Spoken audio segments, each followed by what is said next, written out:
গত ৬ জুলাই থেকে চলমান কোটা সংস্কার আন্দোলনের ব্যাপারে এই সময়টাতে আমি একেবারেই নীরব ছিলাম, কারণ এর সাথে আমি কোনোভাবে সম্পৃক্ত থাকতে পারিনি। তবে এটি একটি যৌক্তিক ও অসহিংস আন্দোলন হওয়ায় আমার পূর্ণ সমর্থন রয়েছে।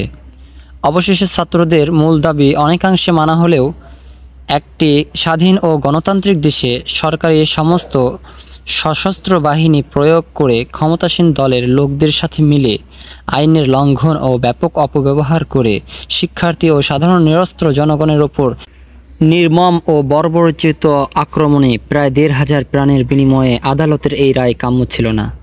আমি জানি, যার ক্ষমতায় প্রতিষ্ঠিত অন্যায় আর অমানবিক নৃশংসতার ওপর তার কাছে ন্যায়ের প্রত্যাশাটাই অনেক বড় অন্যায়। তার সাথে কথা বলার মাধ্যম হলো তার ভাষায় কথা বলা। তবে আমরা জাতিগতভাবে হয়তো অনেক কিছু ভুলে যাই, হয়তো ভুলে গেছি মাত্র ১ দশক আগের সেই ৫ই মের কালো রাতকেও। ক্ষমতাসীন দল একটা হিসেব হয়তো এখনও মিলিয়ে নিতে পারছে না।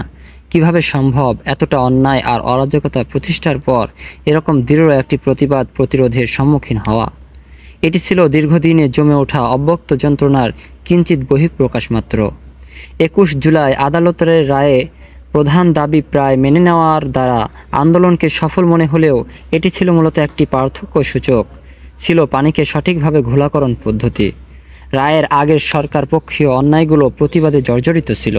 রায়ের পরবর্তীতে দেশে চলমান ও সম্ভাব্য অন্যায়গুলো আইন ও নিয়মের মোড়কে আবৃত হওয়ায় তার বিরুদ্ধে প্রতিবাদ করতে না দেওয়াটাও ন্যায় হয়ে দাঁড়িয়েছে। আন্দোলন দমে গেলে দেশে নব্য নিপীড়নের স্টিম রোলার বয়ে যাবে। কলেবর বাড়বে নিপীড়নের ইতিহাসের কলঙ্কজনিত অধ্যায়ের। আর আন্দোলনের মাত্রা বাড়লে তা ঠেকতে পারে ছোট্ট কিংবা মাঝারি কোনো গৃহযুদ্ধে। এই অবস্থার অবসান জনগণের দ্বারাই সম্ভব। পরিশেষে কথা একটি, দীর্ঘ উত্তরণ তালিকায় প্রয়োগটাই আসল। কামনা শুধু সুন্দর পৃথিবীর।